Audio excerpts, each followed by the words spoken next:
Most.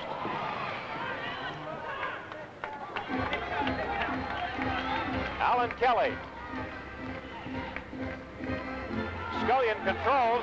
He's got a wingman on each side. This is Martinovich. Tries to play for the rebound, but it comes bouncing out a little wide. Nothing nearing the end of quarter number one. We play 4 15-minute periods. And that ball denied at very close range on a good play by number 18, David Grimaldi. Grimaldi did that very nicely, and as a matter of fact, got a foul on it as well. Alan Kelly shoulder charged him from behind, and Grimaldi was taken down. Big number 12, Clyde Best is out there again for the Cleveland Force. Mike Barry joins him, so does Mike England. Jim Lemon back on for Philadelphia. England into the middle. There's Best and Barry. Here's Best. Look out. Score. Cleveland leads on a goal by Best. It's 1-0 Force. That's a good goal and a good effort by Clyde Best. I'll tell you, he's a very mobile person for his size. Here, let's take a look at this on the replay. A nice pass to Clyde Best, who comes in and drives it with his left foot to the far corner. Woody Hartman can't handle that one. And the Fever's down 1-0. It took exactly almost 13 minutes before any one team got on the board, and finally the Force is on the board 1-0. Best has scored now 6 goals in his last 3 games, and for Best this year, it's his 8th goal of the year. He is their top scorer. 1-0 Cleveland. We have 2 minutes remaining in this opening period. Intercepted, and Cleveland back to the attack once again.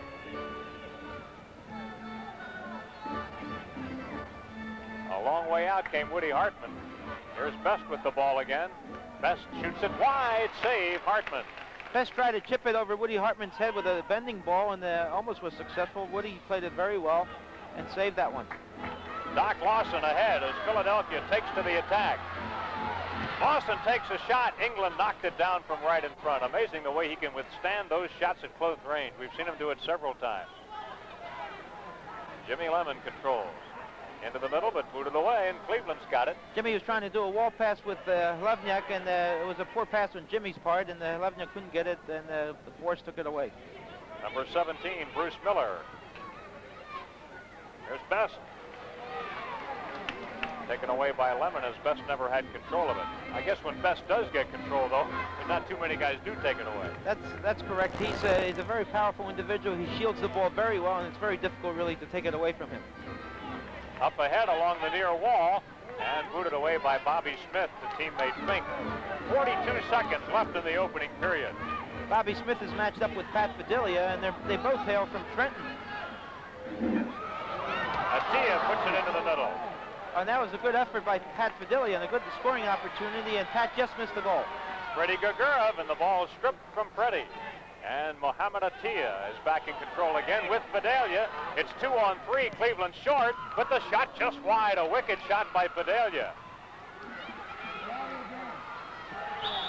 Finally, the whistle sounds, and we have a kick violation coming up. Pat Padilla and Doc Lawson were going at each other a little bit, and I believe Pat kicked Doc, and direct free kick. Peter Johnson, the referee, has established that one. Both Pat and Doc Lawson were on the tour with the U.S. national team in October. 3 seconds left in the period. Here comes Gagurov. He better hurry. Oh, a beautiful save by Brown as the horn sounds. And I'm not so sure that Brown knew the ball was coming. He simply put his hand up, and there it was. Let's take a look at the replay on this one. A great effort by Freddie Gagurov. He goes by Mike England and dribbles to the outside of his foot and then fires with his instep. A powerful shot, and I think Cliff just reacted. There it is. It struck his hand and never went in. So Fever's down 1-0 in the first period. So it is 1-0, as Walt just mentioned, and this is not the only action that you're going to be seeing today here on Prism. We hope you'll keep your dial right where it is, because tonight at 8 o'clock, more great action coming up, as the 2 teams with the top records in the National Basketball Association will meet head-on tonight at 8 p.m. The Boston Celtics, who have the league's best record, against the Philadelphia 76ers. Freddie Carter and I will be here at 8 o'clock tonight to send that one to you right here on Prism. That should be a dandy. As you know, Philadelphia defeated Boston by 1 point the last time they were here in the Spectrum. Earlier this week, the Celtics had an easy win at Boston, so they'll play game number 3 in their series tonight. Shots on goal in the first period. The Fever a dozen, the Force 9, but 1-0 Cleveland. Yeah, it's a unbelievably low-scoring game in the first period, 1-0, and even though I think Fever had more chances to score, but they're not on the board, and the Force is doing a nice job playing away from home and trying to keep that lead. And at the moment, Clyde Best got the goal. A great effort. A great effort by Clyde Best to put him ahead. Let's take a look again at that last shot by Freddie Grigorov. There was 3 seconds on the clock, and here we see Freddie going on the dribble full speed, and then fakes to his right, goes by Mike England, and now fires a very explosive shot. He really tore into them, and then look at Cliff Brown. He's just simply reacted, and the ball hit him on the palm of the hand, and he blocked it out of bounds and prevented the score, so the score still remains 1-0 for the Force. You know, Freddie Grigorov has had points of one kind or another in every MISL game he's ever played. And that's unbelievable. As you can see, now so far this year, he has 6 goals and 3 assists. In his last 2 games, he's had at least 1 goal in every game so far this year. He has had at least 2 points in each game this season, and he's averaging 11 shots on goal per game this year. A one-man team. He's got a record. Here's his statistics there: 14 goals, 5 assists, 19 points. But the unbelievable thing, he has scored in every game of the league's history. Nobody else can ever do that, right? It's got to be Carmichael catching 109 or 10 passes in a row, and here's Freddie doing scoring a goal every game. And the degree of difficulty to score goals in soccer is much greater than catching a football pass. And you know, the Fever has some concern about losing Freddie next year. You can become a free agent in this league, and there has been a ruling, as you take a look at George O'Neill, that Freddie may be with the New York Arrows next year at this time. So that'll be an interesting situation to follow. I think the situation is such, Freddie plays for the Rochester Lancers in the North American Soccer League in the summer, and some of the coach comes from the Rochester Lancers, and he does coach the New York Arrows, so I think that he would like to get Freddie as soon as possible and whenever possible.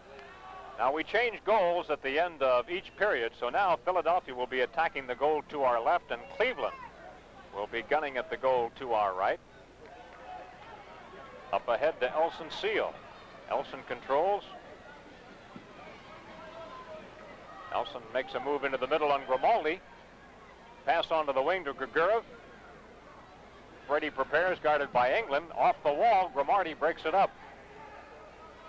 That was a good effort by Freddie Grigorov. He tried to carry him off the wall to Elson, but Davey Grimaldi was there to block the shot by Elson Seal. Here's Fidelia. Takes the shot and deflected away by Hartman. A good shot by Pat Fidelia. He tried to park it in the upper corner of the far post, but Woody Hartman was there to block it. Doc Lawson colliding with Atia, and the whistle sounds. Doc Lawson called for charging on that one, so it'll be a direct free kick for the Force. There has been only 1 penalty in the game. That was to Clyde Best, but Philadelphia could not score, and Cleveland leads 1-0. Well, the other night in St. Louis, we ran out of room on the stat sheet for penalties and for goals. We ran out of room, out of time, out of everything, out of voice. Isn't that true? Overtime game, the second longest game in MISL history the other night, and only missed being the longest by a minute or so.